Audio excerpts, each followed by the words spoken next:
होता है तो बुद्धि में मानो एक बहुत बड़ा भौतिक विज्ञान शिव का त्यों तत्व और जो ऋषियों मुनियों ने नियम ईश्वरी सत्ता के आधार पर बनाया वो सब समझ में आ जाता है। उसके अंदर इतनी बड़ी दया और करुणा भरी हुई है उसके नियम में कि किसी को छू दीजिए तो दिल पर हृदय पर इतनी चोट पड़ती है। ये वो ज्ञानी महापुरुष अथवा वो भक्त जिनके हृदय में ये शक्ति का उतार होता है वही इसको समझ पाते हैं। तो हम लोग इस समय पर अपनी इंद्रियों के नियंत्रण में काम क्रोध विधियों के मुड़ने में जरा सा भी कहीं किसी भी स्थान पर कोई ऐसा आधार नहीं पाते जिस प्रकार की हमको शिक्षा मिले समाज में, परिवार में, देश में या किसी ऐसे स्थान पर और जहाँ पर सत्य का निराकरण 24 घंटे हो। अगर ये शिक्षाएं भारत में चारों तरफ फैल जाए तो मनुष्य जो है हीरा सोना और ऐसा अमूलक बन जाए कि इसकी महिमा कहने योग नहीं है। ये वही इंसान आदमी है जिस इंसान और आदमी में मोहम्मद आए, आज उनकी पूजा है। जिस इंसान और आदमी में कृष्ण भगवान आए उनकी पूजा है। जिसमें राम आए उनकी पूजा, मीरा और कबीर आए उनकी पूजा, वेद और साधु आए उनकी पूजा। समय समय पर सतयुग त्रेता द्वापर में ये वही मानो अमूलक दिया हुआ उन्होंने उसमें रहकर के काम किया, हम लोगों ने उस काम नहीं किया। तो अब कुछ प्यार अपने अपने घरों में रहकर ईमानदारी, जो भी काम करते हो उसमें ईमानदारी, मेहनत, उस मेहनत की हक और हलाल खून पसीने की कमाई पर यदि हमारा ध्यान रहेगा तो हमारी संतान हम बहुत अच्छे और नेक, सदाचारी, सत्यवादी और त्यागी बनेंगे, धर्मात्मा और योग आत्मा भी हो जाएंगे।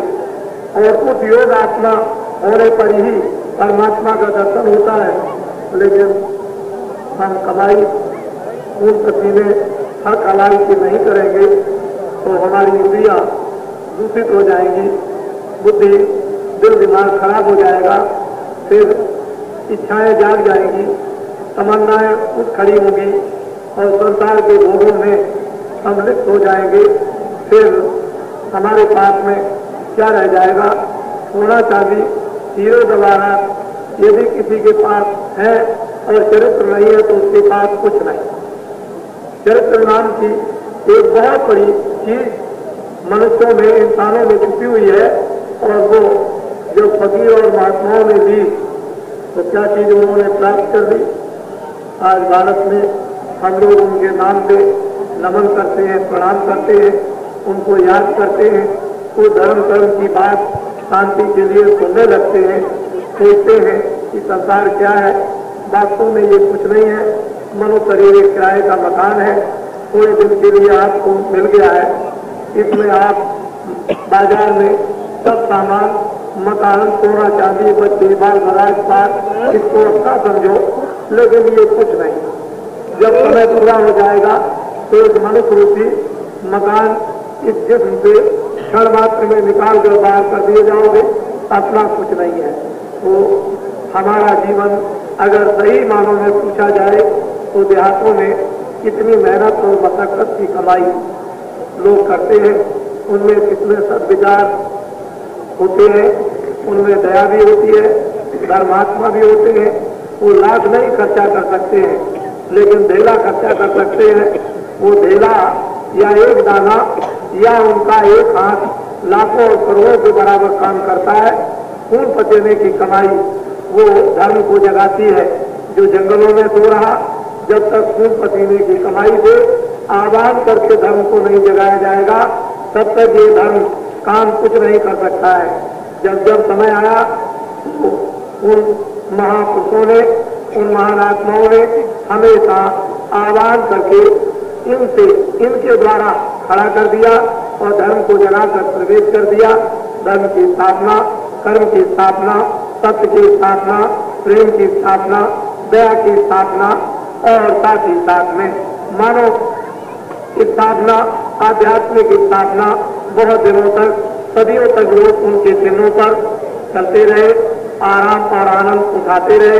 तो जब कभी नए नए मनुष्य इंसान पैदा हुए, फिर रास्ता भूल गए, जब खराब समय आ गया, मनुष्य बर्बाद हो गए, इंसान खराब हो गए, बद हो गए, बुरे काम करने लगे, कुकर्म करने लगे, कोई फिर आ गया और फिर उसने समय के अनुकूल एक आवाज लगाई, लोगों को रास्ता दिखाया और प्रेम दिया और सत्य बताया, अंदर में जीवात्मा को और उस शक्ति को जगाया जिसके साथ जीवात्मा को जोड़ा। लोगों ने उस शक्ति को प्राप्त किया, उनको मुक्ति भी मिली, उनको मोक्ष भी मिली और उन्होंने मरने से पहले ये सब कुछ देखा। इसलिए हम आप सभी लोगों से अनुरोध और प्रार्थना करते हैं कि कुछ बाहर की बातों को थोड़ा समझने की कोशिश करें। शराब मत, साड़ी मत पिए, मांस मछली अंडा मत खाएं, ये सब दूषित चीजें शरीर को बर्बाद, बुद्धि को भ्रष्ट, मन को चलायमान, इंद्रियां चलायमान, आंख खराब हो जाएगी, कान खराब हो जाएंगे, जिब्या खराब हो जाएगी, आपका रोम रोम और जर्रा जर्रा आपका गंदा और दूषित हो जाएगा। तो बतलाओ किस अंग से आप प्रभु का चिंतन, देवी देवता का चिंतन, सूरज चांद का चिंतन या अन्न, आप जल वायु अग्नि का कैसे चिंतन कर सकते हैं जब आपके औजार ही गंदे हो गए, रोम रोम ही आपका गंदा हो गया। तो आप इन दूषित वस्तुओं का आहार करना आप त्याग दें, शुद्ध सात्विक आहार, जिससे कि बीमारी भी जाए। ये जो भारत में बीमारियां फैली वो यही कारण है कि 30 वर्षों के पहले न इतने अस्पताल, न इतने डॉक्टर, न इतनी दवाएं, न इतनी बीमारियां, न इतने मर्ज, और अब इतने मर्ज, इतने अस्पताल, इतनी दवाइयां, इतने फैक्ट्रियां और इतने ये जिसका कोई इंतजार नहीं और बीमारी जाने की कोई बात नहीं, सिवाय बीमारी चारों तरफ से चली आ रही। लाइलाज सारे इंसान, सारे मनुष्य हो गए, लेकिन अभी तक लोगों ने ये पता नहीं लगाया कि ये बीमारियां तरह तरह की भिन्न भिन्न की, जिसका नाम भी नहीं सुना था, ये कहां से आने लगी। इस तरह की घटनाओं में ये मनुष्य अपने आहारों में चारों तरफ से इंद्रियों के सुख के लिए फंस गया और बीमारी को उसने बुलाया। हमारे देश में लोग सात्विक आहार करते थे, अनाज है, फल है, दूध है, घी है, मक्खन है, हृष्ट पुष्ट रहते थे। 30 साल के पहले इतनी बीमारियां नहीं थी और बड़े ताकतवर आदमी थे। अब तो लोगों में ताकत क्या है ये तो आप समझते हो। ताकत तो सिर्फ झूठ बोलने या कुदृष्टि से देखने या बुरे शब्दों को सुनने में या धोखाधड़ी करने में, इसमें ताकत को आपने खर्च कर दिया। परिणाम उसका ये हो गया कि हम बिगड़े, बच्चे बिगड़े, स्त्री बिगड़ी, माँ बाप बिगड़े, घर का, देश का, समाज, मोहल्ले का, गांव ये बिगड़ गए, सारा राष्ट्र इस तरह का ये हो गया। अब सारा तड़प है, लोगों में एक प्यास है, एक भूख है, गंगा के उस पार मिले, उस पार मिले, कहीं भी मिले, हर आदमी भागने की चेष्टा में, कुछ लेने की चेष्टा में, कुछ देखने की चेष्टा में, कुछ सुनने की चेष्टा में लगा हुआ है। क्या चीज चाहता है उसकी खो गई इस बाजार में, उसकी ये सोच कर रहा है, तलाश करता है जहां इसको मिलेगी, इसको कोई नहीं रोक सकता है। ये तो बात टूट गया, चाहे जितना झूठ बोलो, धोखा दो, तमाम मतलब ये झूठे प्रचार करो, प्रोपेगेंडा करो, तमाम सबूते और सुरने लाओ, लेकिन बात टूट गया। इनको एक खोज हो गई, एक तलाश हो गई, एक प्यास लग गई और जब तक इनको वो पानी नहीं मिलेगा तब तक ये भाग खड़े होंगे और कोई साथी संगी साथ नहीं देगा। ये तो समय आपको बताएगा। तो हम आपसे अनुरोध करते हैं कि अध्यात्मवाद है, ये सनातन ऋषियों मुनियों की संपत्ति है, कोई मेरी नहीं है, जो अनादिकाल की है। भगवान ने पहले से ही जन्मजात का अधिकार देकर भारत में आपको भी भेजा और उन ऋषियों मुनियों को भी भेजा कि जाओ सबकी संपत्ति है उसको बांट देना, सबको अवसर मौका समय सबको देना, उस संपत्ति के लूटने का। जो रख सकता है वो रख लेगा, जो नहीं रख सकता है वो फिर वापस उसी जगह पहुंच जाएगी जहां से बटेगी। इसलिए समय समय की बात, उसका इंतजार सबने किया, हम भी कर रहे, इसी इंतजारी में हम भी घूम रहे और आप भी इसी इंतजारी में घूम रहे हैं। समय का इंतजार राम ने, समय से राम ने काम किया, समय से कृष्ण ने काम किया, समय से अन्य लोगों ने काम किया।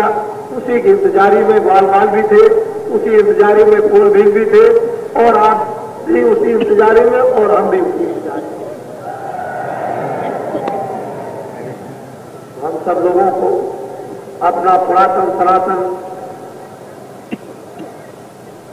मार्ग, सनातन अपना प्रेम, सनातन शांति, सनातन मानव चरित्र, सनातन अपनी आत्मा को मोक्ष और मुक्ति में जो महात्माओं ने तरीका उपाय जो बताया उसको आज ग्रहण करो और अगर नहीं करते हो तो उसको देखो।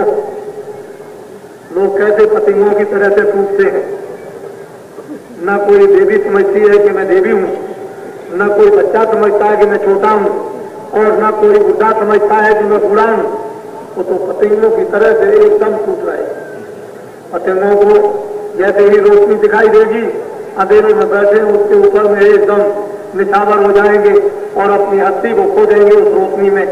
इसी तरह से ये जीवात्माएं, जब इनको वो चीज मिलेगी, इनको कुछ नहीं होश रहता, कोई ज्ञान नहीं रहता।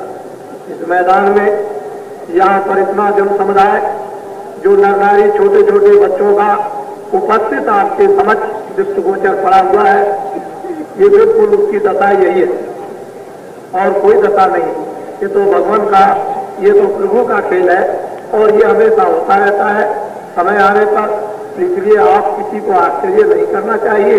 आपको तो भगवान की दया लूटनी चाहिए, उसकी मेहरबानी जो हो रही है उसको लेना चाहिए। हम लोग उसकी मेहरबानी, दया दृष्टि, मेहर की नजर उस खुदा भगवान की नहीं लेते हैं हिंदू मुसलमान ईसाई, तो फिर वो क्या करें? वो तो आपको हकूक और अधिकार है, तो आप भी कम से कम अपने अधिकारों हकूकों से काम ले और जिस आलात और जिस आनंद के लिए ये जिस्म आपको मिला है उसको लेकर के जाए। खाली हाथ मत जाए, खाली आप आए हो कुछ लेकर नहीं आए। कम से कम ऐसा बर्तन भर लो कि भरा हुआ तो चला जाए, लेकिन उस खजाने को जो दैविक दौलत है, संपत्ति है ईश्वरीय, उसको आप अपने हृदय में, अपने दिल पर भरें।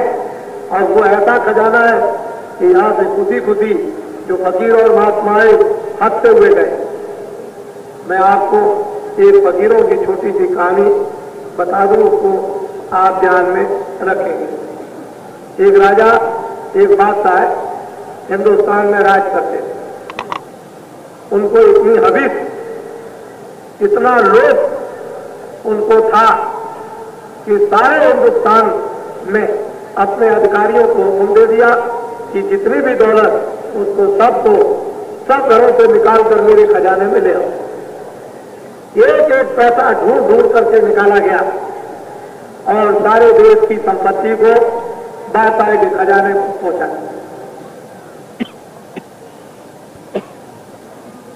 बादशाह ने सोचा कि अब ये कैसे जाना जाए कि सबके यहां से निकल आई। उसने अपने राज में ढंढोरा पीटा कि जिस किसी के पास एक पैसा निकलेगा, बादशाह की लड़की के साथ उसकी शादी होगी। एक ब्राह्मण का लड़का हुआ, उसका पिता को समाप्त हो गया। मां के पास गया कि मां, ये तो मैं जानता हूं कि हिंदुस्तान में सब कुछ सबके घरों से एक एक पैसा बादशाह ने निकाल करके अपने खजाने में रख लिया, लेकिन हमको एक पैसा चाहिए। कह लगे बेटा हमारे पास तो कोई पैसा है नहीं और मैं किसी से मांगू उसके पास भी नहीं है। सारे हिंदुस्तान का पैसा तो इकट्ठा राजा ने कर लिया, उसको खजाने में चला गया। कह लगे अगर हमको एक पैसा नहीं दिया तो हम खुदकशी कर देंगे।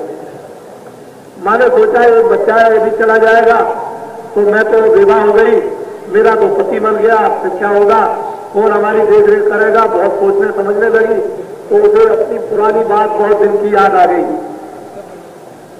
कि जब इसका पिता मरा था तो उस समय पर यह रवाज था कि कोई जलाया नहीं जाएगा, सबके सब गाड़े जाएंगे।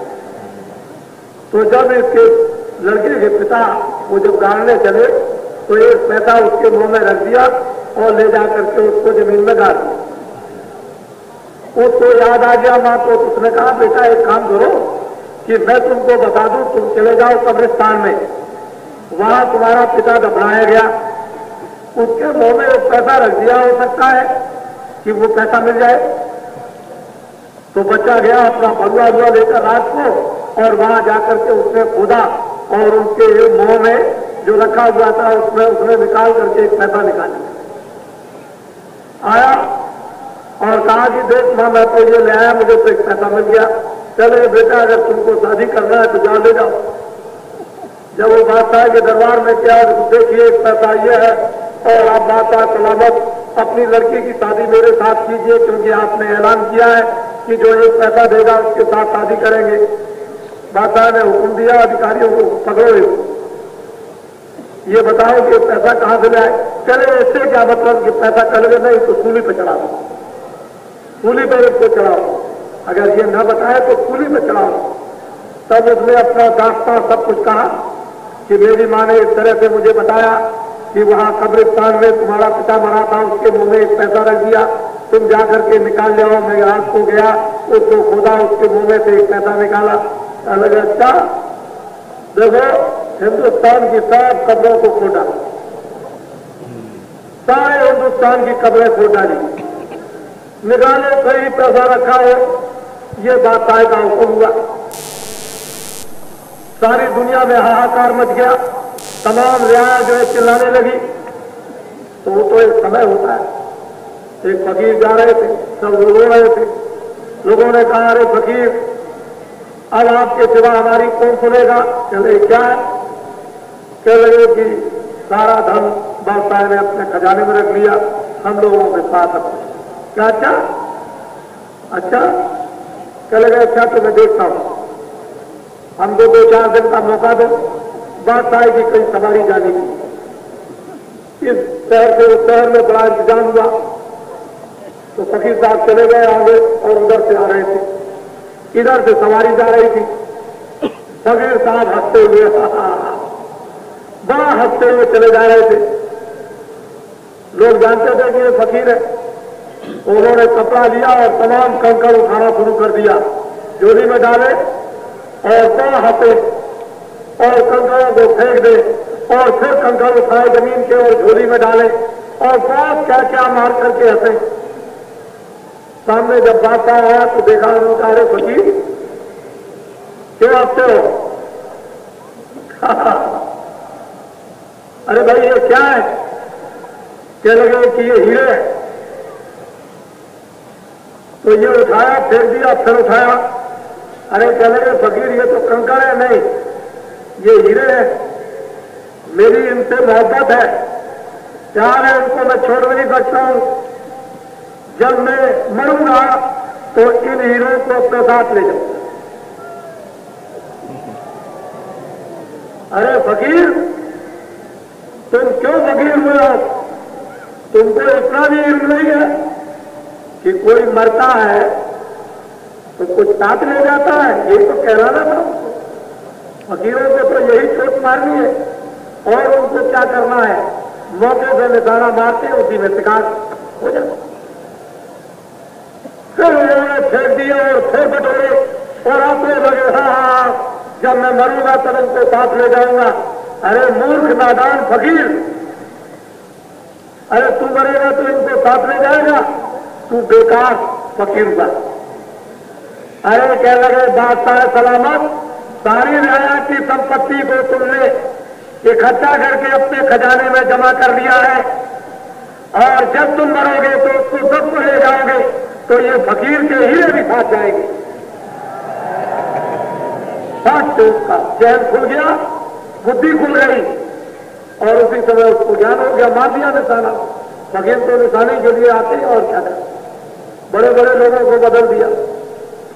बस वो उतरा अपने हाथी से नीचे और फकीर के कदमों में सीधा किया और हुक्म दे दिया अपने अधिकारियों को, खोल दो खजाना, सारा खजाने का धन आया तो बांटो,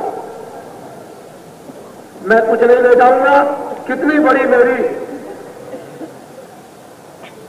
बेअक्ली थी, यह अज्ञानता थी कि मैं सोच रहा था कि यह धन मैं अपने साथ ले जाऊंगा और ये तो बात कुछ और निकली। बस फिर क्या हुआ, थोड़े दिनों में अपनी राजगद्दी छोड़ दी, बात छोड़ दी और फकीर के साथ हो गए और फिर वो अपना काम, अपनी रूह का, रूहानियत का करने लगे। फकीर की नजर, फकीर की कृपा मेहरबानी और बादशाह को भी, उसकी रूह को भी पार कर दिया और खुदा के पास पहुंचा दिया। तो ये तो समय होता है, समय होता है हर चीज का। नर नारी बच्चे बच्चियों तो कुछ लेकर नहीं जाएंगे, जिस काम के लिए है वो काम, काम का नाम करो, आत्मा को जगाओ, जिसलिए ये मनुष्य शरीर मिला है पार करने के लिए। कितने जन्म और युगों से जीवात्मा का जन्म मरण, इससे निकाला कुत्ते बिल्ली चूहे में, चूहे कुत्ते बिल्ली से निकाला सांप बिच्छू गोजर में, सांप बिच्छू गोजर से निकाला परिंदों में, परिंदों से निकाला कीड़े मकोड़ों में, कीड़े मकोड़ों से निकाला नरकों में। इस जीवात्माओं की क्या दुर्गत और दुर्दशा होती है, ये आपको तो इसका ज्ञान नहीं है। इसलिए मानव तन अमूलक है, हीरे जवाहरातों से ये नहीं मिलता, राजपाट से ये नहीं मिलता। ये तो बड़ी बड़ी तपस्या करने के बाद सतयुग का, त्रेता का, द्वापर का और फिर 5000 कलयुग कभी भी हुआ होगा, उन सब का पुण्य आज उदय हो गया जो आपको ये मनुष्य शरीर मिल गया है। मनुष्य शरीर ऐसे नहीं मिलता।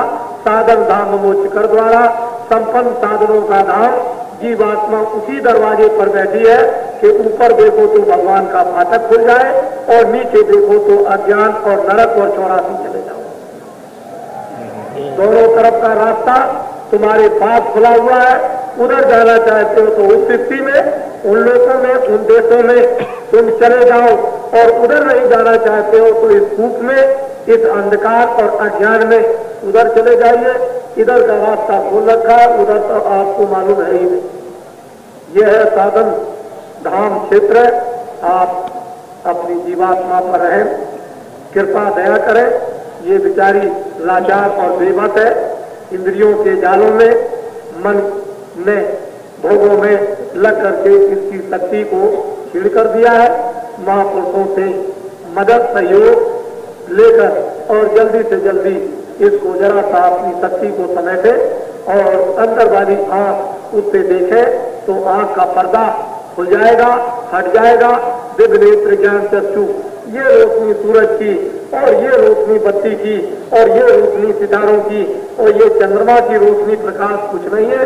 वो तो राम नाम रूपी मणि और नूर जो चमकता है वो तो कहने में नहीं आ सकता, उसके लिए जमा बंद हो जाती है, इशारा भी नहीं होता है। ऐसी उस खुदा की खिलकत और भगवान की वो लीला जो उन देशों में और ब्रह्मांडों में हो रही है, उसका सबका रास्ता यहीं से जाता है। और ये जो आप नर नारी बच्चे बच्चियों को देख रहे हैं, ये कुछ पार है, इनको कुछ मिल रहा। इन्होंने बरसात को बरसात नहीं समझा, जाड़े को जाड़ा नहीं समझा, मैदान रेती को रेती नहीं समझा, गंगा तट पर आकर के पड़े हुए हैं। तो इनको आप जरा देखिए, कोई बड़ी वस्तु इनके सामने नजर और नाच रही है और उसी में ये व्यवहार, उस प्रेम में मगन, उनको होश हवास नहीं है। वो दीन और दुनिया को अच्छी तरह से समझ रहे हैं। इजाजत होती है तो चले जाते हैं, नहीं इजाजत होती है तो पड़े हुए।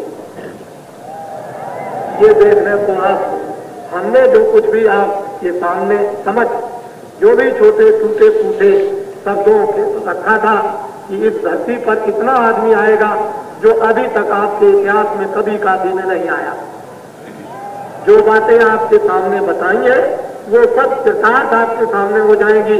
और हमको इतने पक्के धार्मिक, भगवान में विश्वास करने वाले, देवी देवता में विश्वास करने वाले, हम जितने भी नाम भगवान के, छोटे और बड़े अनेकों नाम और ब्रह्मा विष्णु के हजारों नाम, उन सब नामों को अपने सिर पर 24 घंटे रखे रहता हूँ।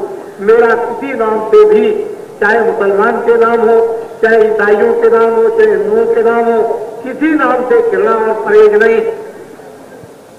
लेकिन अफसोस है कि आपको अभी यही ज्ञान नहीं है कि विष्णु भगवान के 1000 नाम आपसे पूछा जाए कि 1000 नाम कौन कौन से, तो आपको बताने को तैयार नहीं। वो तो आपको 1000 नाम तो याद नहीं है। जहां किताबों में लिखा कि भगवान के अनंतों नाम, वो आप क्या बता सकेंगे। इसलिए प्रभु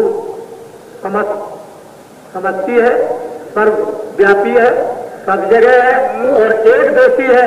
अपना मुकाम कभी नहीं छोड़ता, अपने मुकाम से बैठा रहता है। सूरज एक देशी, चंद्रमा एक देशी, तारे एक देशी है, लेकिन प्रकाश के रूप में वो सर्वदेशी है। उनका प्रकाश जाता है सर्वदेशी। पावर एक जगह पावर हाउस है, लेकिन जो है वो जहां जहां तार जाएगा उसकी लाइट सर्वदेशी हो जाएगी, उसकी शक्ति सर्वदेशी हो जाएगी। लेकिन एक जगह से वो सारी जगह पर अपनी शक्ति का विस्तार किए हुए और सर्वदेशी होते हुए, सर्वव्यापी होते हुए, अंतर्यामी होते हुए आप उसको पहचान नहीं पाते। क्यों? कि आपके पास पहचानने के लिए आप ये चर्मा के उसे नहीं पहचानते, उसके लिए उसे ज्ञान चक्षु, शिवनेत्र, चित्त चाहिए आप। लेकिन वो आंख कब खुलेगी, कब मिलेगी, कब बनेगी, कब साफ होगी? जब आंख साफ जिनकी हो गई हो, अंजन आपकी आंख पर जड़ी बूटी लगा दें और आपके दिल और दिमाग और हृदय को साफ कर दें। जब सफाई हो जाए तो निर्मल जल तो मोह पावे, वो छल छिद्र कपट नहीं भावे। उसके यहाँ कोई छल, कोई कपट, कोई बनावट, रंग रूप को जात पात का, ये कुछ भी पढ़ने लिखने का, अंग्रेजी, हिंदी, उर्दू, संस्कृत, फारसी को कुछ नहीं चाहिए। निर्मल जल जो मोह पावे, उसको यही कहता है दिल का उजड़ा साफ कर आने जाने के लिए और ध्यान गैरों का उठा मेरे बचाने के लिए। एक मन लाखों तमन्ना, उस पर भी भारी हमें फिर कहाँ है ठिकाना उस खुदा को बैठाने के लिए। तुम्हारे अंदर लाखों और करोड़ों और बेशुमार ख्वाहिशें दुनिया की हो, वहाँ खुदा कभी भी आ सकता है। तुम्हारे उस तख्त पर, दिल और दिमाग पर उसकी सफाई हिंदू मुसलमानों सबको करनी पड़ेगी, बिना मुर्शिद और बिना गुरु बगैर उसके ये काम हो ही नहीं सकता है। उसकी रहनुमाई, उसका रास्ता वही बता सकता है जिसने देखा है। लेकिन हम लोग को जानते हैं तो बोलो क्या है, इसलिए सबको अच्छा लगा ये सुनने का। हम बड़ी से बड़ी आपको चीजें इन्हीं दिनों में, दोनों समय में, दोपहर को 1:30 बजे, शाम को 7 बजे निश्चित समय से कार्यक्रम प्रारंभ हो जाता है और मैं सुबह 4 बजे से आपके सामने रहता हूं बाहर और शाम को जरा सा पूजा करने के लिए अंदर चला जाता हूं। तो आपका तो कोई पता रहता नहीं है कि आप किस समय पर आएंगे, लेकिन आते ही एकदम उतावले और बिल्कुल एकदम थोड़ा बहुत तो सब्र किया करो कम से कम, क्योंकि हम तो आपके दिखे में, हम कोई आपसे अलग तो है नहीं है। हमने तो आपके लिए देखने के लिए ये सब कुछ विधिवत कार्यक्रम यानी रख छोड़ा है और विधिवत हो रहा है और देवी देवता प्रसन्न किए जा रहे हैं ताकि वो आपको भी सहयोग दे सके, मदद दे सके, प्रसन्न हो जाए। तो हर तरह से मानव खुशहाली, मानव धर्म, ये सब उसके लिए आप भी थोड़ा निमित्त मात्र बनो। अगर और कुछ नहीं है तो दिन में 24 घंटों में एक बार तो सच बोल दिया करो, और कुछ नहीं है तो कोई सच्चाई की चीज मिनट 2 मिनट सुन लिया करो, और कुछ नहीं है कभी आपने भगवान का नाम नहीं लिया तो 1 मिनट अगर कहीं आप लेने लगे कि भाई कहीं भी खड़े हो जाए, पेड़, आसमान, जमीन, किसी तट पर, और कहें कि भगवान हमको सद्बुद्धि दे दीजिए, तो 1 मिनट के बजाय 2 मिनट आप दे देंगे, तो 4 मिनट देंगे, 2, 3, 4 दिन के अंदर तो आपका दिमाग ही बदला हुआ दिखाई देगा। तो कुछ ना कुछ तो आप निमित्त मात्र बनो, जरा सा थोड़ा सा भी अगर बनने लगोगे तो सहयोग आपको मिलने लगेगा। अधिष्ट शक्ति सहयोग देने लगेगी, फिर वो दिष्ट शक्ति सहयोग देने लगेगी, तो दोनों तरफ से आपको अधिष्ट शक्ति सहयोग देगी, उसका परिचय आपको नहीं मिलेगा उसने किया कि नहीं किया। लेकिन दिष्ट गोचर शक्ति अगर आपको सहयोग दे दे तो इसके द्वारा उसकी शक्ति का हमको कुछ मिल गया तो विश्वास हो जाएगा और जान भी जाओगे आप। ये राम क्या थे, ये दिष्ट शक्ति सामने थी, इन्होंने जो कुछ दे दिया, सामने का विश्वास आपको आ गया, कृष्ण का विश्वास हो गया, मोहम्मद का विश्वास हो गया। ये शक्तियां नहीं होती तो अधिष्ट का आपको विश्वास उसका कैसे हो सकता था? न उसके आनंद का होता, न उसकी शक्ति का होता, न उसके होने का होता, न विस्तार का होता, न स्वर्ग वैकुंठ का होता, न बड़े बड़े ब्रह्मांडों का होता। लेकिन जब शिष्य चरण शिष्य गोचर जब शक्ति काम करती है हमारे ही जैसे शरीर में रहकर, तो हमको उसकी सत्ता का विश्वास हो जाता है और बोध भी हो जाता है।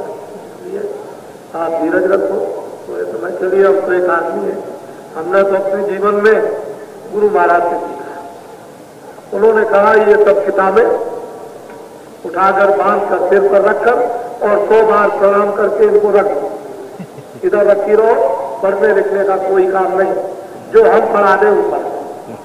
इन किताबों में जो लिखा है वो नहीं समझ सकते, इनको बांध करके सिर पर रख करके 100 बार प्रणाम करो इनको, और जो हम पढ़ा दें उसको पढ़ो। फिर इनको देखना तो वो बात बिल्कुल आपकी तुम सामने आ जाए।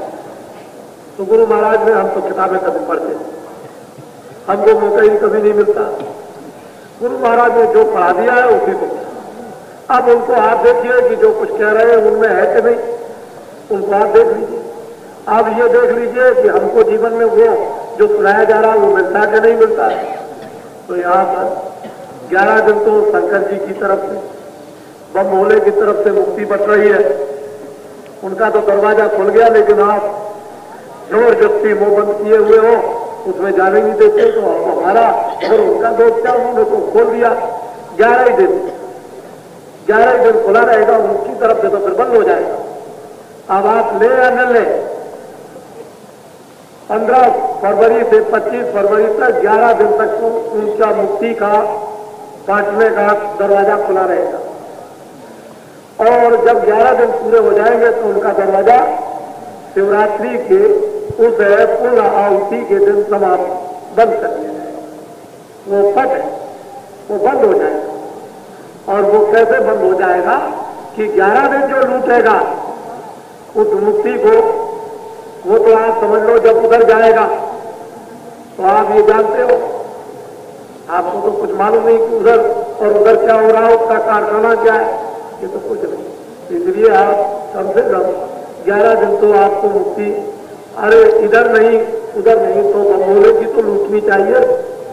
और वो काफी में इस समय पर नहीं है, वो गंगा के पार है। ये मैं आपको विश्वास दिलाता हूं। जिस तरह से भी विश्वास आप करना चाहें, उन्होंने स्वप्न दिया है कि मुझे निकालो, मैं यहाँ पर बिल्कुल तंग आ गया, और इधर आओ, जो सज्जू के आने का जो ढरूरा पीता है वो इधर मैं भी उसमें सम्मिलित रहूंगा। सारी भक्त मंडली को सुना दो कि मैं गंगा रेती पर 11 दिन रहूंगा। अब इसके बाद कहाँ जाएंगे ये मैं कहने को तैयार हूं। उस पार जाएंगे या नहीं जाएंगे वो तो एक दफे निकल आए बड़ी मुश्किल से, और इस सब भक्त मंडली ने आह्वान किया, स्वप्न हुआ, इसको सुनाया। ये सारे प्रदेशों के यहाँ पर आएंगे, हर भरे वेशभूषा में आपको यहाँ पर दिखाई देंगे। इतना बड़ा जन समुदाय जो आपके सामने उपस्थित है, तो मैं उसके संबंध में यही कि 11 दिन तो लूटिए अच्छी तरह से। ये आपके उधर में रुद्र, उधर में लक्ष्मी, उधर में 9 ग्रह, और उधर में और बीच में राम साकेत, वो उधर में। तो ये हो रहा है, और जितने भी 64 कुंड है, 64 काती के आकर के रोज उसमें भाग ले सकते हैं। काफी बातियों के लिए तो बीच का, और हम लोगों के लिए क्योंकि वो तो वेद है, काफी बाती विद्वानों की नगरी, वेदों का तो बस, और हम लोगों का लगे, हम लोगों का बाहर, हम बाहर से रहेंगे अपना। बाहर से तो हम लोगों का ये बैठे हुए हैं, और अंदर में वेद।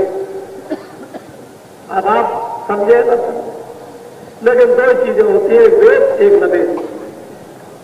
वेद एक ऐसा कहा करते हैं, वेद एक और हम ये कुछ भी जानते हैं, पानी आनी, जाना आना, ये भी 2 चीजें उसके साथ जुड़ी होती हैं। उसकी एक सहायक क्रिया होती है। बगैर सहायक क्रिया के किसी चीज का बोध नहीं होता।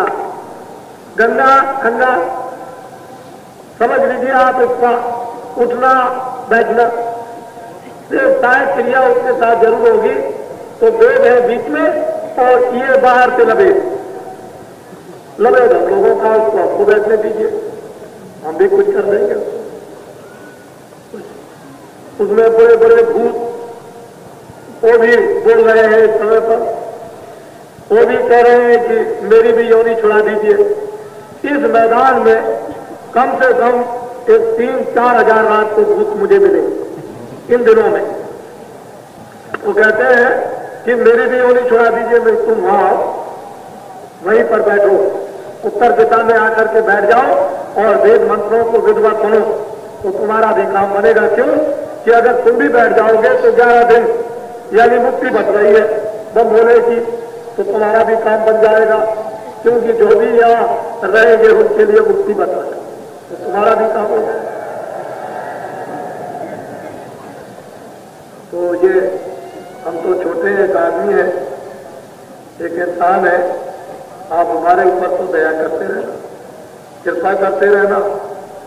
ये बात फिर दोबारा सुन ले कि 31 मार्च 30 के हम समय तक बाबा जी के फॉलोअर हिंदुस्तान में 10 करोड़ नरनारी हो जाएंगे।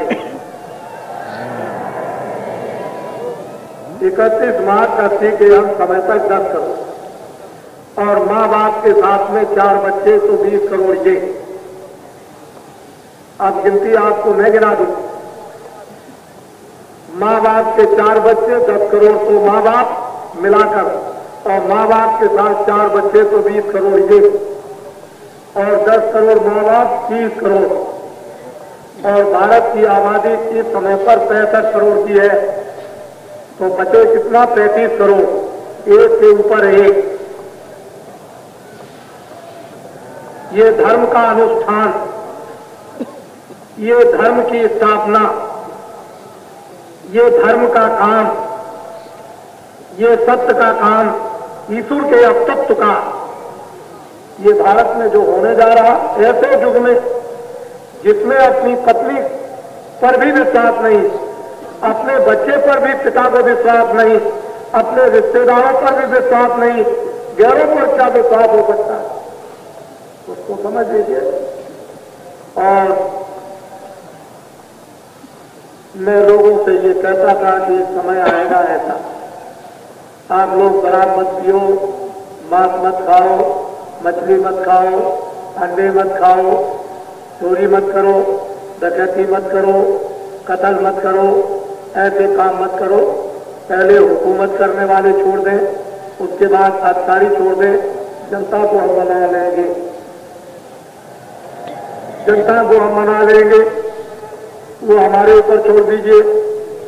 अगर बड़े लोग छोड़ दें और अधिकारी बुराइयों को छोड़ दें, तो सारा समाज कितना सुहावना और सुंदर भारत में स्थापित हो जाए, और जितनी भी मर्यादाएं छिन्न भिन्न हो गई, स्वाभाविक सबकी सब वापिस लौटे। इन मर्यादाओं के लौटने में आप सब लोग योगदान दीजिए। बड़े बड़े लोग दिल्ली और लखनऊ में बैठने वाले योगदान दें, जो मैं कहता था, फिर अधिकारी भी योगदान दें, और फिर ये लोग भी योगदान दें। हम लोग सब मिलकर के एक काम करें तो भारत को बिल्कुल स्वर्ग जैसा बना लेंगे। हमने बिगाड़ा है तो हमको ही रास्ता एक निर्धारित कर देना होगा। जब बाबा जी ने कहा कि 76 में वर्तमान का शासन 76 के अंत में समाप्त हो जाएगा, तो बाबा जी को इतना कहने पर जेल के अंदर 29 जून को पकड़ के जब अपराध बनता। हम वही आदमी हैं कि हमको निमंत्रण पर कानपुर फूलबाग के मैदान में 23 जनवरी को सन 75 में बुलाया। मैं निमंत्रण पर गया, मैंने अपना संदेश वहां 45 मिनट सुनाया, लेकिन इतने तेजी के साथ में बोला कि 3 घंटे की स्पीच को 45 मिनट में पूरा कर दिया और 30 लाख के लगभग जनता उस फूलबाग के मैदान में उपस्थित थी। मैंने तो न जब कभी कुछ कहा, मेरा नाम है तुलसीदास, आश्रम है मथुरा में, जय गुरुदेव नाम का प्रचार सारे हिंदुस्तान में करता हूं। जय गुरुदेव नाम किसी आदमी और जानवर का तो है नहीं, उस परम पिता परमात्मा भगवान ईश्वर अल्लाह और खुदा का, किसी आदमी का तो नाम है नहीं। जो खुदा, जो भगवान कभी गर्भ में, जन्म में, मरने में, छोटे बड़े में नहीं, अंधे बहरे में और अज्ञान में नहीं आता, उसका नाम जय गुरु। बाबा जी आपको सब जगह ये परिचय देते हैं, लेकिन उस समय पर कितना झूठ का प्रोपेगेंडा कि जो भी मैं कानपुर में बोला, एक भी शब्द अखबार और रेडियो पर नहीं आया। अगर वही टैप आपको सुना दिए जाए तो आप तो तले उंगली दबा जाएंगे। हजारों टैप उस समय पर चल रहे थे कानपुर के फूलबाग के मैदान में, लेकिन दुनिया को धोखा देने के लिए क्या नहीं किया गया नीचे से ऊपर।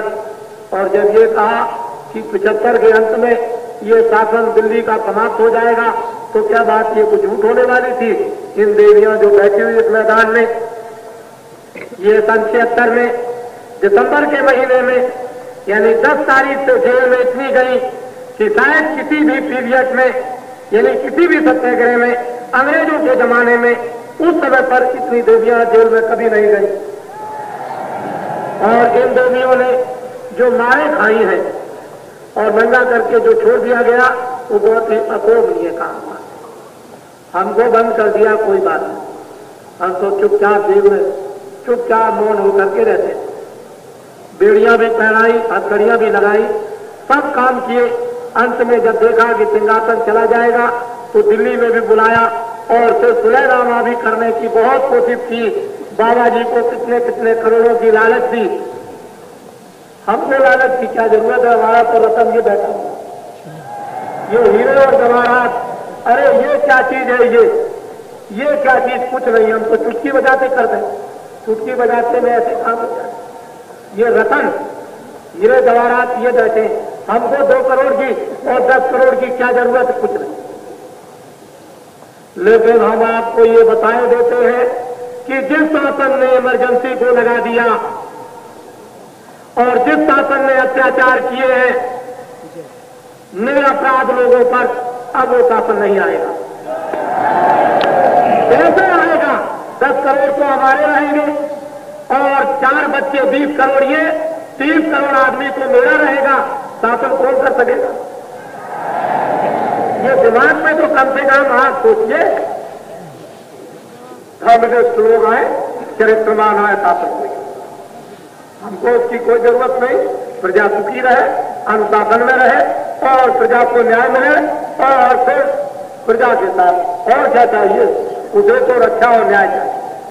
रक्षा मिले, उसको न्याय मिले, उसको अनुशासन मिले, राज का उसको राज करने वालों का प्यार मिले, यही प्रजा चाहती है। और प्रजा तो कुछ नहीं चाहती, प्रजा तो दिन में काम करती है, शाम को बच्चों की सेवा करती है, ये तो भगवान को याद करना चाहती है, ये तो ये चाहती है कि मेरा आत्म कल्याण हो। और प्रजा कुछ नहीं चाहती है शासन कोई करो, तुम ऐसे बनो कि ऐसे वीर बनो, धर्मात्मा बनो, चरित्रमान बनो, प्रजा को न्याय दो, प्रजा को प्यार दो और फिर इसकी रक्षा करो। तो धरती भी फले और आसमान भी फले और पेड़ भी फले और वायु भी फले और फिर क्या, बादल भी काम करे, अग्नि भी काम करे, सारी धरती सोना उगलने लगे। ऐसा काम क्यों नहीं है? वो इरादे छोड़ दीजिए, तो मैं सब आपको बता दूंगा। ये तो शिव जी का ही स्वप्न, मेरा कुछ नहीं है। हम तो जो कुछ बोल देंगे, जो हमसे कह देंगे, वो सामने हम आपके रख देंगे, उसमें भी कुछ इधर उधर होने वाला नहीं। इसलिए आप हमारे ऊपर कृपा दृष्टि करते रहे। हम अगर किसी का अपमान करें तो आप आइए, किसी का भी, कोई आओ, हिंदू आओ, मुसलमान आओ, कोई भी आओ, हम अपना अपमान करें, हम तो सबकी इज्जत करते हैं।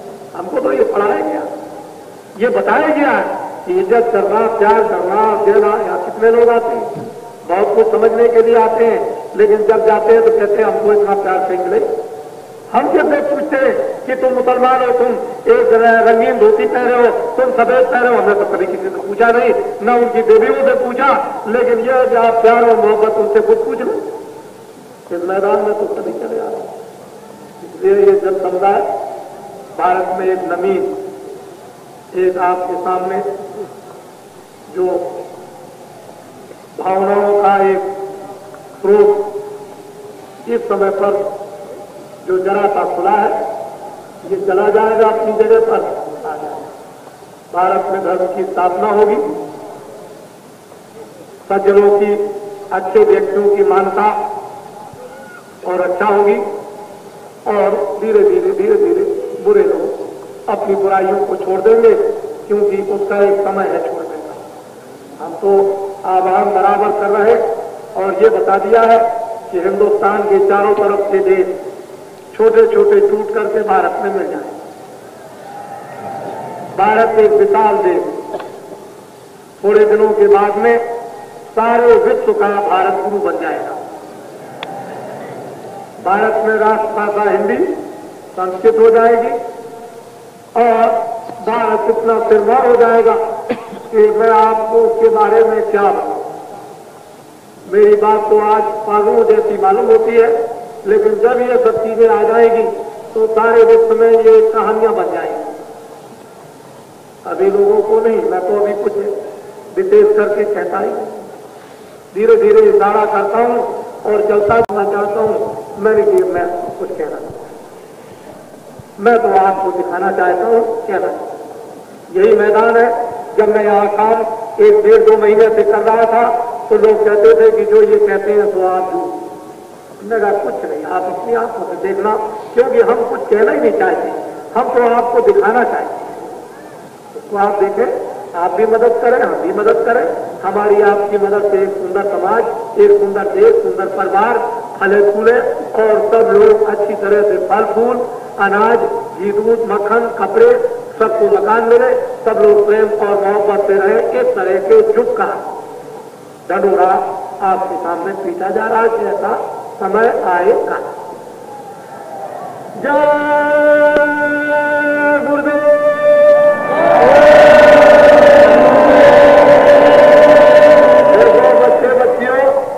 इतना जोर से बोलो कि उसके दरवाजे तक इतनी जोर से आवाज जाए। ठहरना जरा, आप लोग इधर देखिएगा,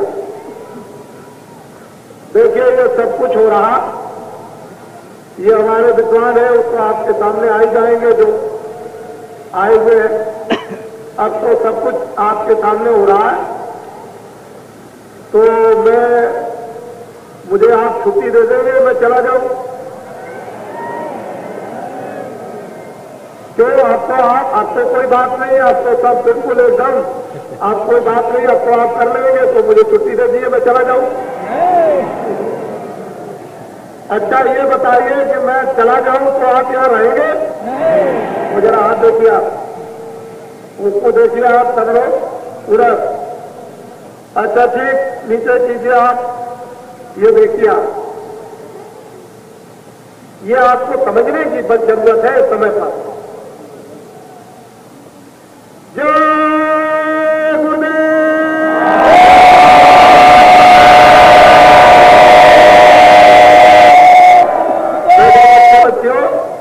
जो आप सब लोग हो, जो हमारे थोड़े बहुत नियम के, राज के, कानून के अधिकारी, जो भी थोड़े से 2-4 यहाँ पर है, कोई बात कभी ऐसी वैसी हो जाए तो प्यार मोहब्बत के साथ कोई गलती कर जाए तो पहले तो माफ कर देना, पहले तो माफ कर देना, क्योंकि समय पर तुम बैठे हुए हो, माफी के सकते माफ कर देना। पहली बार तो माफ कर देना और कहना कि बच्चा, भाई, दोस्त, इस स्थान पर ऐसा काम मत करना। और अगर नहीं माने तो आप उनको दे दें, कह देना कि देखिए नियम व्यवस्था में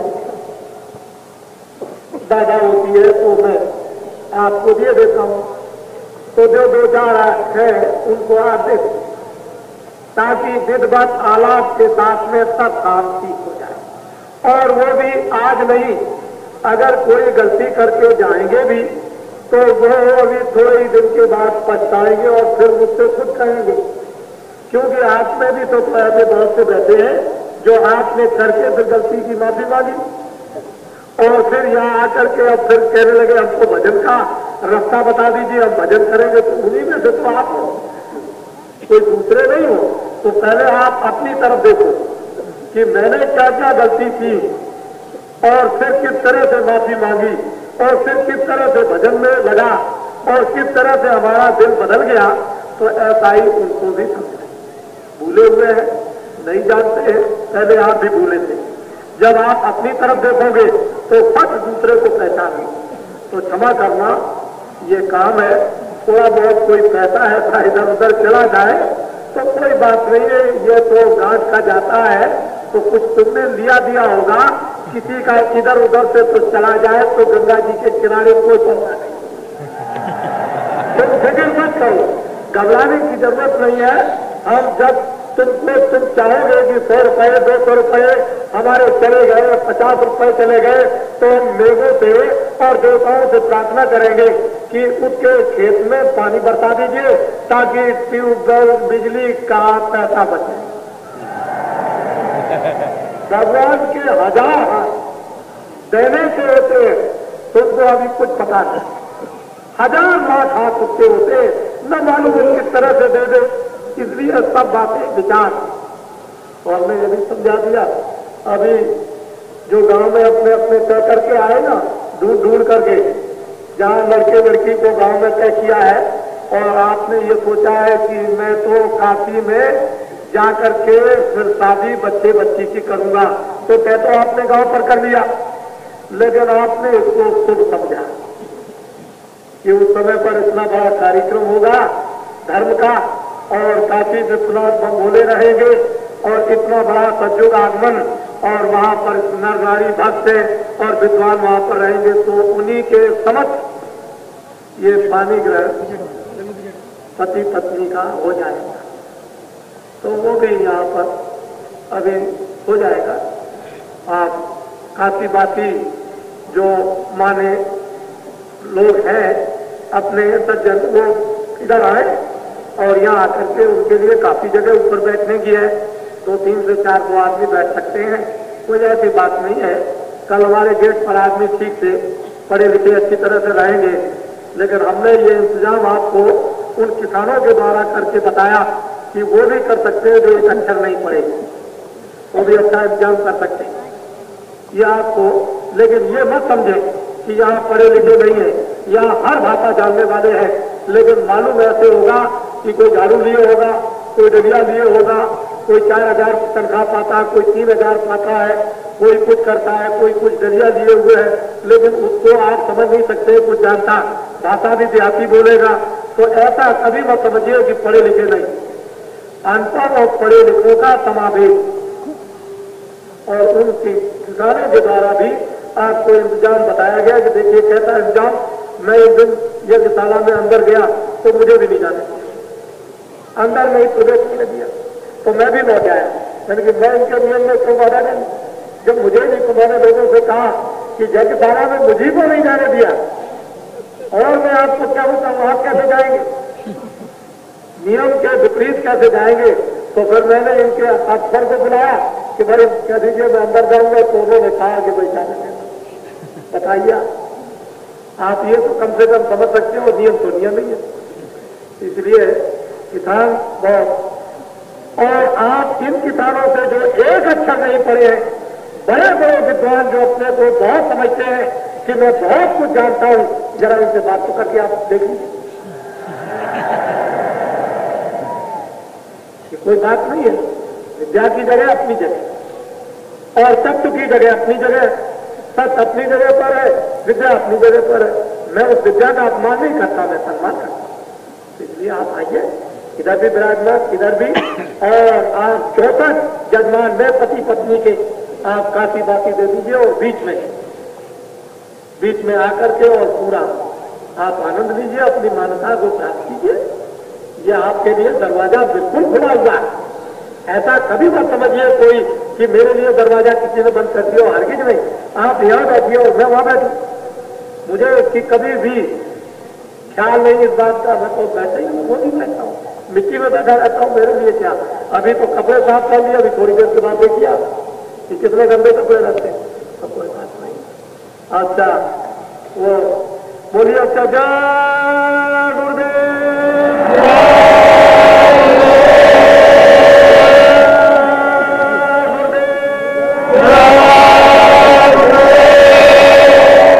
कल हमारे काशी बासी विद्वान यहाँ पर सबके सब उपस्थित रहेंगे। उनकी पूरी फोटो दिन में भी रहे और रात्रि को भी, तो फोटो इतिहास भी दे दें, इसका भी तो इतिहास बनेगा। सब लोग अपने अपनी फोटो को भी दे देंगे और यहाँ पर उपस्थित रहेंगे, दोनों रात्रि को और दिन को। थोड़ी देर के लिए फिर अपने चले जाएंगे, थोड़ी देर समय जरूर देना पड़ेगा। जय गुरुदेव।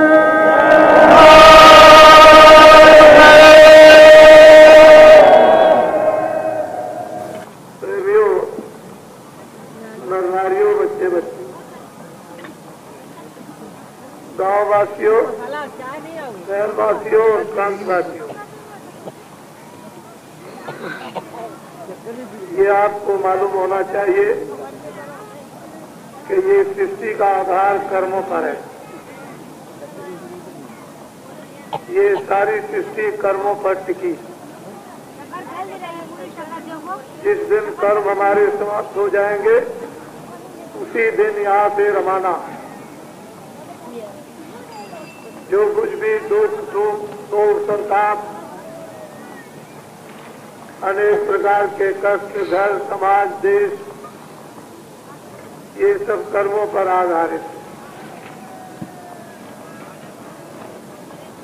जब जैसे कर्म मनुष्यों के होते हैं वैसा ही वातावरण, परिवार, समाज और देश का बनता है।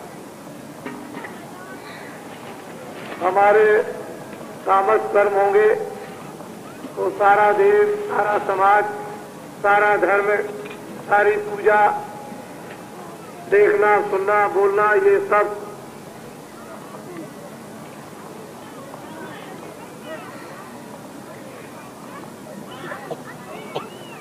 कर्मों पर है। तामस जो आज कर्म हो रहे हैं उससे हम लोगों को फल नहीं मिलता। राजस कर्म करने को हम जानते नहीं, सात्विक कर्म हमसे हो नहीं सकते, तामस कर्म लोग करते। तामस कर्म करें सब लोगा, यही से पामे सब दुख लोगा। सभी लोग तामस कर्म को, अज्ञान कर्म को, अनजान कर्म को, कुकर्म कर्म को धर्म में करते हैं। अनेक प्रकार का लोगों को मानसिक, शारीरिक, आत्मिक, पारिवारिक और देश का कष्ट भोगना पड़ता है। कम से कम तामस कर्मों को समझो, राजस कर्मों पर आ जाओ जहाँ न्याय ही न्याय, दूसरों का आदर करना कराना, न्याय की बात करनी करानी, न्याय की रक्षा देनी दिलानी। लेकिन हमको राजस बात मालूम ही नहीं। शारीरिक मानो जो सात्विक है वो तो बहुत दूर, रजोगुण, तमोगुण, सतोगुण, इन तीन गुणों का विस्तार हुआ। तमोगुण बम बोले शंकर जी, और रजोगुण ब्रह्मा और सतोगुण विष्णु, ये अपने अपने गुणों को बताते रहते हैं। और धर्म पुस्तकों में ये तीनों गुण तीनों देवों के आए। तमोगुण में क्या होता है?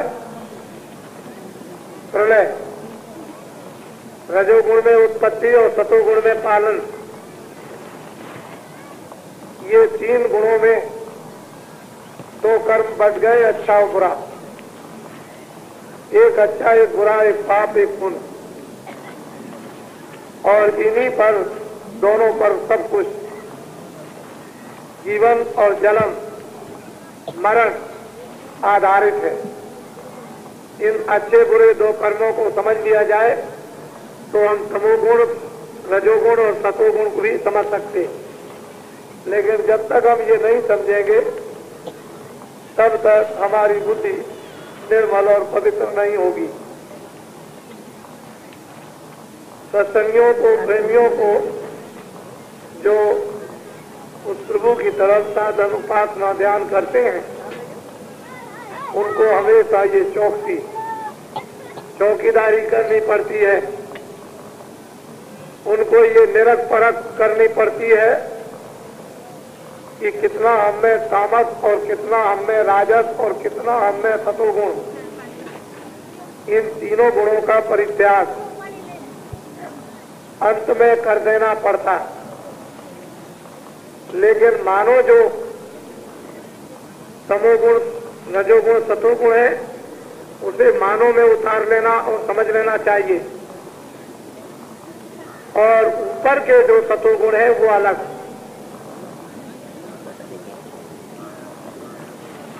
देवताओं की व्याख्या अपनी जगह पर थी। हम लोगों को देवों द्वारा सत उपदेश मिलते रहते थे, हम इन गुणों को समझते रहते थे। इन गुणों के समझने पर काम, क्रोध, लोभ, मोह, अहंकार इसमें फंसते नहीं थे। बुद्धि काम करती थी और मन विकल्प नहीं करता था।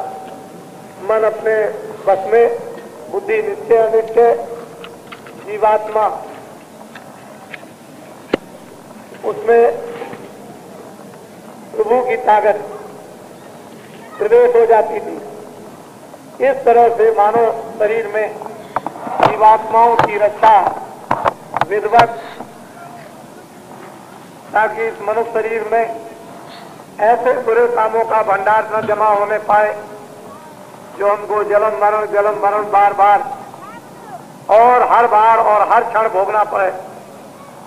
तो ये सत्संग में, सत उपदेश में उन महापुरुषों के जिन्होंने देखा, उनसे जब ये सुनने को मिलता है तो ज्यों की त्यों बात समझ में आ जाती। किताबें पढ़ते रहोगे बात कुछ समझ में नहीं आएगी। काम, क्रोध, लोभ, मोह, अहंकार के भूत रहोगे, रजोगुण, तमोगुण समझोगे नहीं, उपासना जैसी चाहोगे करोगे, उसका कोई भी फल ना अपने को न दूसरों को। आज सारे देश में पूजा सभी करते हैं, इबादत सभी करते हैं, खुदा को सभी कहते हैं हम मानते हैं, भगवान को सभी कहते हैं हम मानते हैं। लेकिन भगवान जब खड़ा हो जाए और कहे कि बच्चा ये काम मत करो, कह लगे तब तो हम आपको नहीं मानेंगे। फिर नहीं आ, खुदा खड़ा हो जाए और मुसलमान भाइयों से कहे कि देखो इस काम को मत करो, तो शायद हो सकता है कि दूसरे दिन मस्जिद में ना जाए, क्योंकि वहां खुदा खड़ा है। वो ये कहेगा कि ये बुरे काम, बद काम है और ये पाक काम है, बद कामों को छोड़ दो और पाक कामों को करो। तो कह लगे ये मुझसे नहीं हो सकता है, पाक काम तो होंगे नहीं, पवित्र कर्म तो होंगे नहीं। तो वहां भी जाना, मंदिरों में भगवान खड़े हो जाए और बता दिया करें कि आज तुमने ये किया, तो वो तो दूसरे दिन कभी जाएगा ही नहीं। कि ये तो सभी पोल पट्टी खोल देते हैं, ये तो हमारा बड़ा अपमान समाज में, घर में हो जाएगा। तो देवताओं को आपने अपनी जेब में रखा और तमोगुण में होकर के ये काम किया, और तमोगुण में ये उछाल मारते हैं कि भगवान को मानते हैं, देवी को मानते हैं, देवता को मानते हैं, ये मानते वो। तमोगुण में किसी को नहीं माना जाता। वहां तो काम, क्रोध, लोभ, मोह, अहंकार का साम्राज्य है। वहां रजोगुण और सतोगुण की क्या जरूरत, क्या आवश्यकता है। तो ये लोग कहा करते थे कि काशी भारत में ही विश्व का विद्या और आध्यात्मिक विद्या विज्ञान का भंडार है, केंद्र। सारे विश्व के लोग काशी आकर उस विज्ञान को प्राप्त करते हैं, ऐसा सुना करते थे। हम भी सुनते थे, आपने भी कभी सुना होगा। लेकिन ये भी आपने सुना है अपने कानों से, चाहे गांव के नर नारी बच्चे बच्चियों की काशी में किस तरह की अफवाहें उड़ाई, ये भी आपने गली गली कूचे कूचे में भेद बदल के जान लिया। आप बड़े जासूस बन गए। खबर लगाने वाले जब लंका में चले गए, खबर ले आए भेद बदल करके, और राम को बता दिया। फिर राम ने वैसा इंतजाम कर दिया, तो आप भी काशी नगरी के जासूस बन गए और सब पता लगाए आए। कोई बात किसी गली की बाकी नहीं रही। तो इस समय पर नर नारी बच्चे बच्चियों, ये तामस साम्राज्य है, और आप उससे निकाल कर इधर लाए गए गंगा के तट पर, कि जहां पर तामस साम्राज्य न हो बल्कि राजस हो। और जब आपको तीसरी जगह ले जाऊंगा, कहीं भी एक अयोध्या में आपने, एक अहमदाबाद में, और तीसरा काशी गंगा तट पर, और एक और जोर लगाना है। बस फिर कोई बात नहीं, बस एक और जोर मारना पड़ेगा। पूरा धुआंधार, बस एक की और जरूरत पड़ेगी, बस काम हो गया।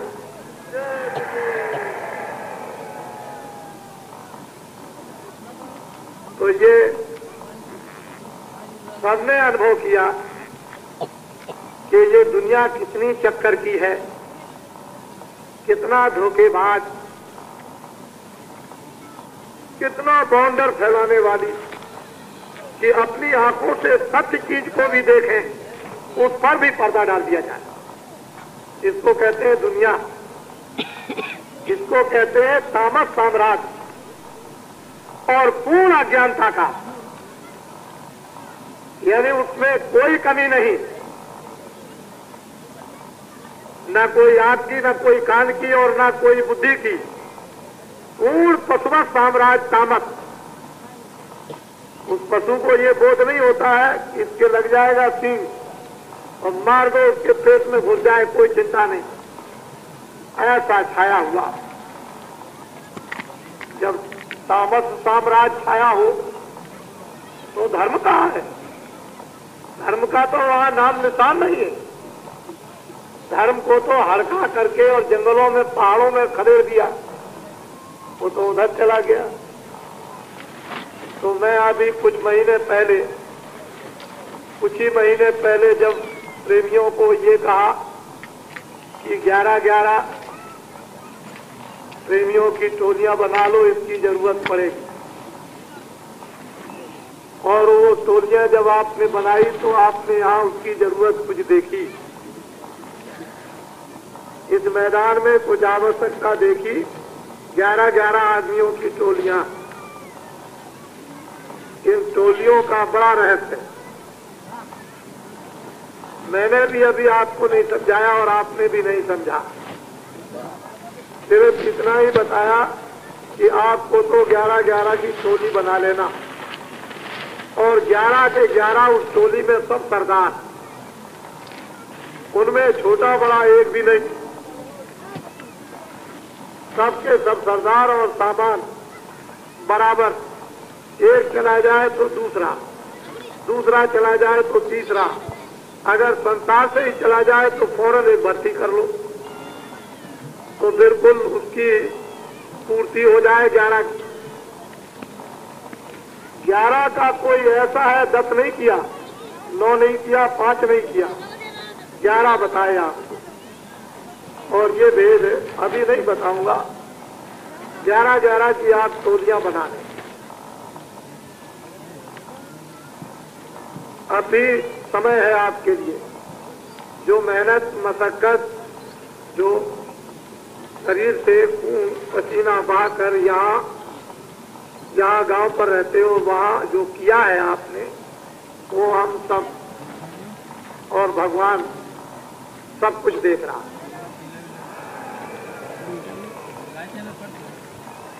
ये विश्वास प्रेमियों को हो गया है कि हमने अपने भगवान पर विश्वास किया है, तो प्रेमियों को ये विश्वास हो गया कि उनकी कृपा मुझ पर हो रही,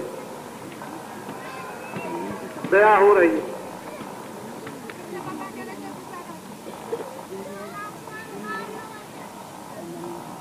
जीवन की हर चीज को समझ लेना, आगे सामने, और उसके बाद ये तीनों चीजें समझ में आ जाए, भूत, वर्तमान और भविष्य, तो आदमी अपने गड़े हुए विज्ञान को प्राप्त कर ले। आज भारत में अपना विज्ञान जो भारतीय था, जिसमें सब कुछ छुपा हुआ था, जिसमें सब कुछ है, कोई ऐसी चीज नहीं है भारतीय विज्ञान में जो लोक और परलोक की न मिल जाए, लेकिन हम लोगों ने उसको खोला नहीं, खोदा नहीं, न इसकी कोशिश और चेष्टा की। जब भारत के लोग अपने विज्ञान को खोद लेते हैं, खोल लेते हैं, ये भारत का कण कण और उस कण का जर्रा जर्रा हमको वो नमता सिखा देता है, स्वाभाविक अपने आप, किसी को सिखाने की जरूरत नहीं है। इसे भूमि भारत का ये महत्व और उसका असर आप सब प्रेमी देख रहे हैं, सुन रहे हैं, समझ रहे हैं। और भारत धर्मपरायण देश है। इस भारत में जब जब धर्म की स्थापना हुई तो ग्वाल बालों को आगे कृष्ण ने ढकेल दिया, कोल भीलों को इनको ढकेल दिया, मोहम्मद ने जंगल के मुरीदों को ढकेल दिया, बौद्ध ने आगे ढकेला, ईसा मसीह ने आगे कर दिया, और बाबा जी ने तो आपको आगे करके दिखाई दिया। तो आप देख रहे हो, वो सुन रहे हो, वो उस वक्त और जमाने की चीजों को सुन रहे हैं, और वर्तमान में आप देख रहे हो। ये दिखाया जा रहा, वो सुनाया जा रहा, और वो अगर सत्य हो सकता है तो ये भी सत्य होगा।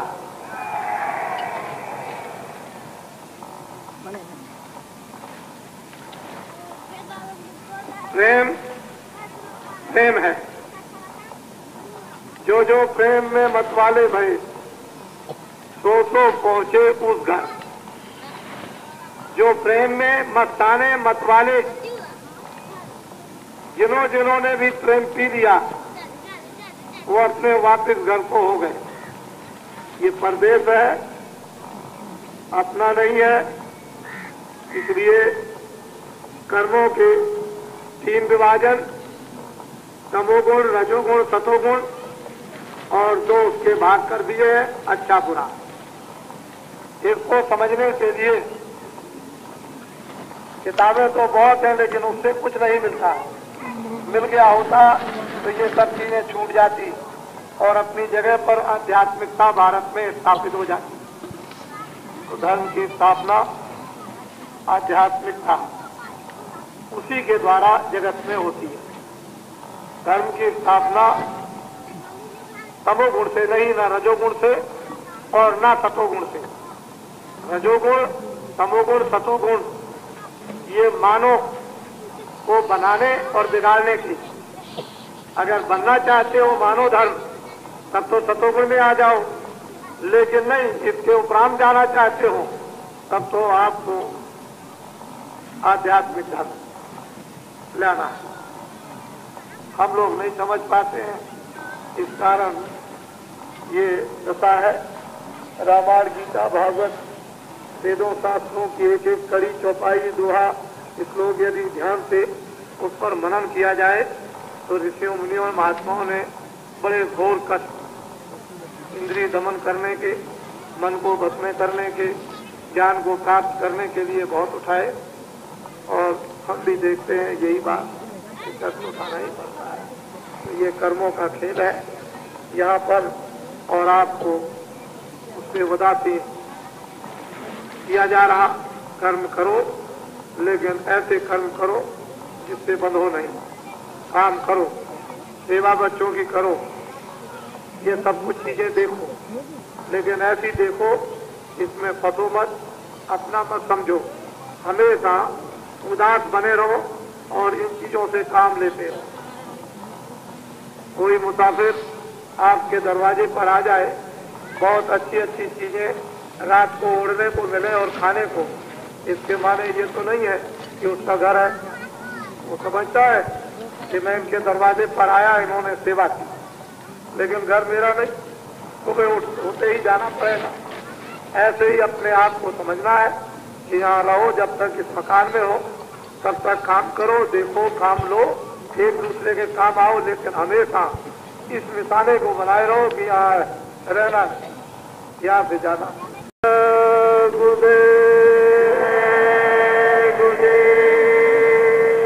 जय गुरुदेव नाम किसका? परमात्मा का। जय गुरुदेव नाम किसका? परमात्मा का। जय